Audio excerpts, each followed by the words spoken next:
The Outsider by Albert Camus, sometimes called The Stranger. This book is like a mirror in the way that it reflects back to you your own actions, your own beliefs, your own understanding of the world that we live in. It's a brilliantly written book by a philosopher from the early 20th century, French philosopher. This is the Sandra Smith translation, and it's really impactful. You know, in terms of when I read it, I ended up reflecting very much on my own life and my own experiences. What this book really is an explanation or a characterization of Camus' philosophy of absurdism. It's a really interesting look into how life is, how Camus would characterize as the absurd, can treat us with indifference, and how society reacts to people that act indifferently to society. The book is...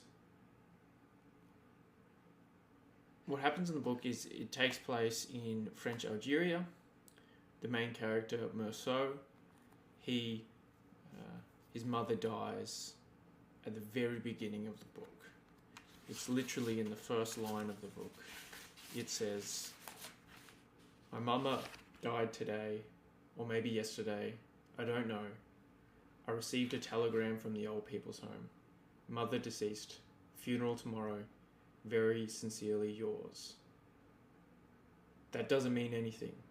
It might have been yesterday.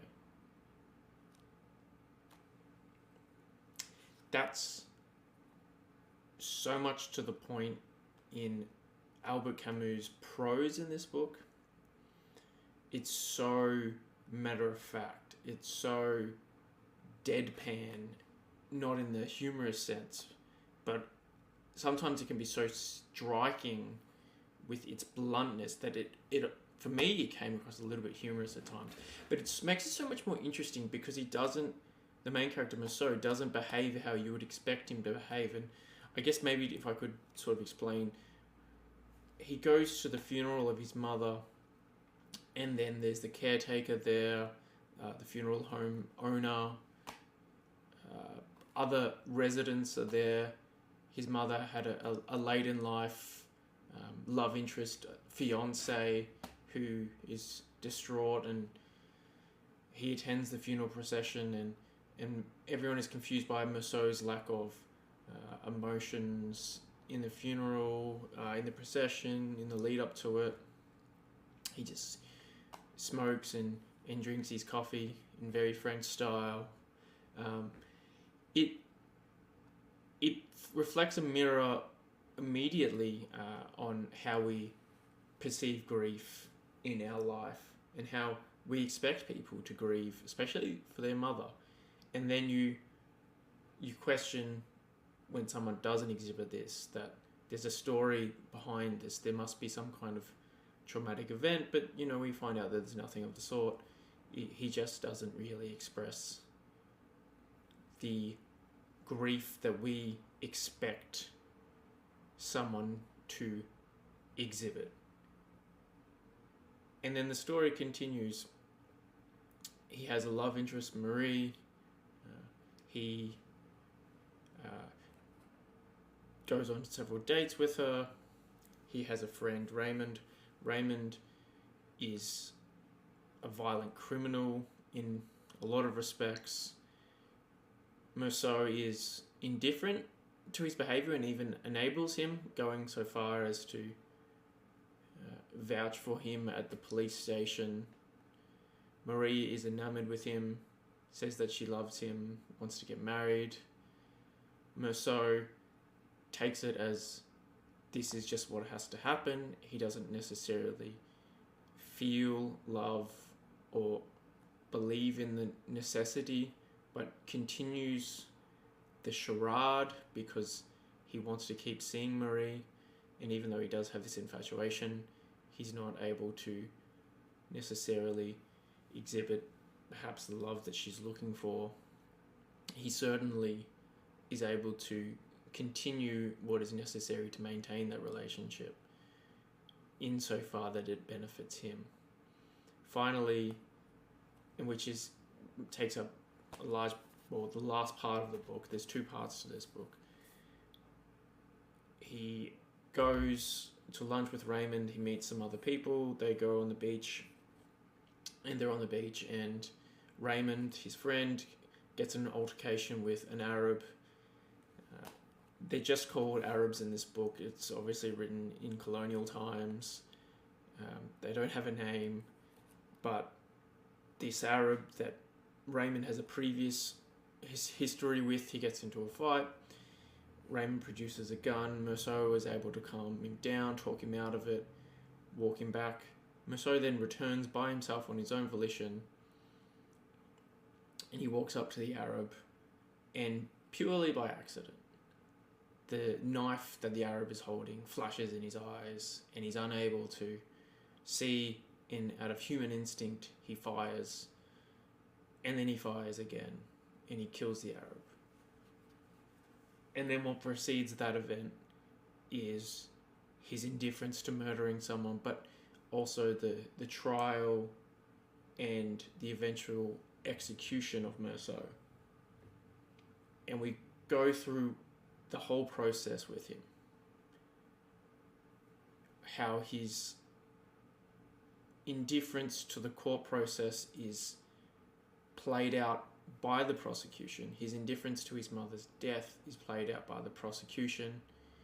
His relationships with Raymond, with Marie. Merceau is very confused by all this in being relevant. He just uses the excuse that he didn't intend to do it, it was an accident, the sun got in his eyes. This is humorous to the court. People try so hard to understand him, to try and work out what's going on with him.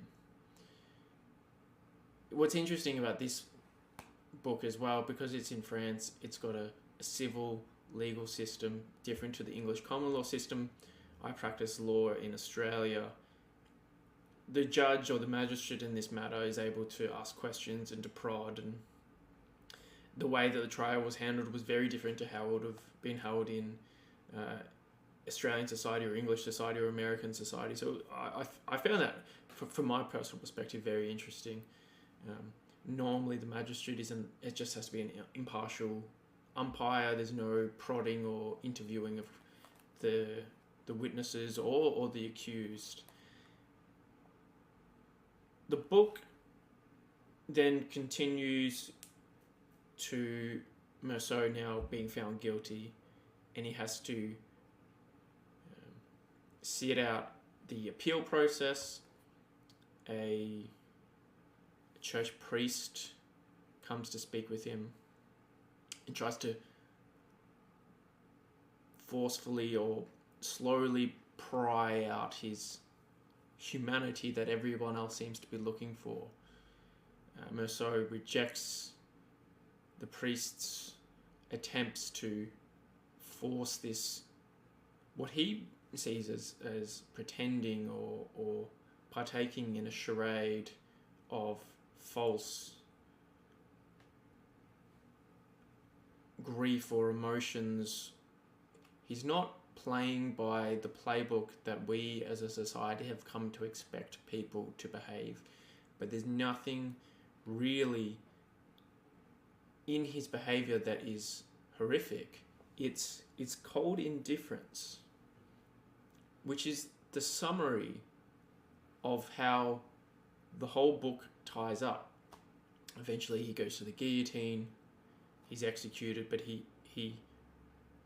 comes to accept it because he realizes that the universe has nothing but cold indifference to his death, and there will be nothing more for him beyond that. That's absurdism. That is Albert Camus' philosophy tied up in a nutshell. And what I like so much about Albert Camus in this book is the way that you can draw out your philosophy in a novelization, in a story.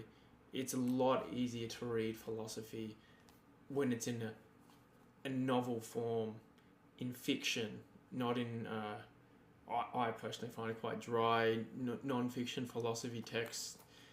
Trying to sit down and read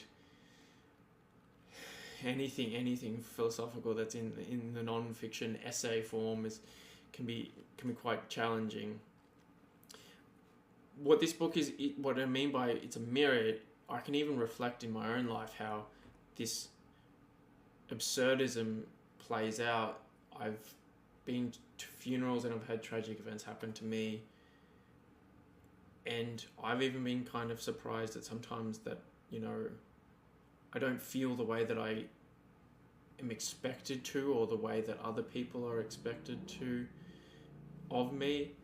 And sometimes I think that something's wrong. I think that there's this idea of everything that has to play out in this certain way, and I have to show this emotional outpouring.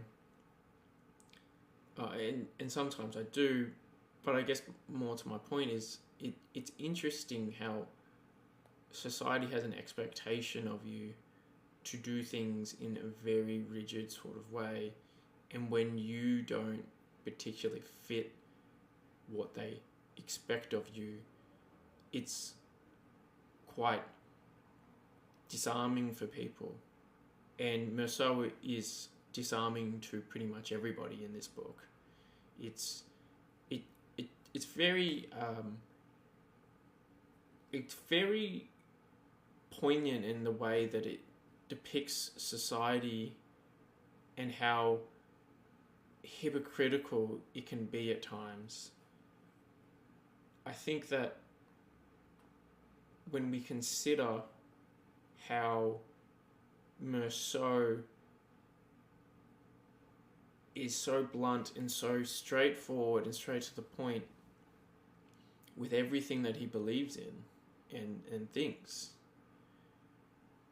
that people aren't able to accept that as their answer, as his answer. And so they have to try and figure out something else about him. The priest does this, the magistrate does this. Everyone in his life tries to work out something else that's going on there. It's how people try to look for meaning in life as well. We can't accept this cold indifference of the world. We have to keep looking for meaning. And I know that I do that. I'm constantly trying to read philosophy and look into religious literature and trying to work out what's going on for my life. It's very powerful to be just hit with this cold indifference from this book, and to feel Merceau's indifference but eventual acceptance at the very end. It's a book that will leave you sort of just sitting. Once you finish reading it, you'll just sit there and just reflect. It's not a book that I would recommend if you're having a existential crisis or are struggling. It's definitely one that maybe if you're in a good frame of mind or a good headspace, I'd recommend. But in saying that, it's a short book. It was a very easy read, and the way that it's written, it's so interesting in the way that it's so blunt. Merceau is such an interesting character in the fact that he just shoots from the hip. It's I don't care. It's I don't love you. I don't feel like I love you, Marie. It's so interesting because I guess we expect someone to have some sort of deeper philosophical or emotional or other motivations that drive them, but it's this cold indifference that I think makes it so interesting. And I think that what Camus was showing with this book is how much of our morality and how much of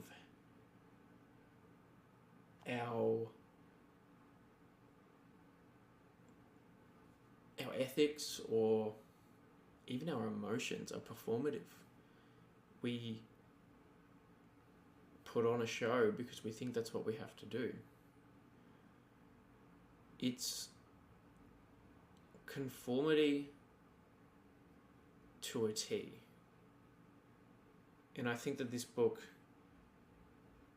shows that you don't necessarily have to conform in order to find meaning in your life. I think accepting that maybe there is no meaning, that you should just now be able to just go ahead and enjoy it and just focus on that.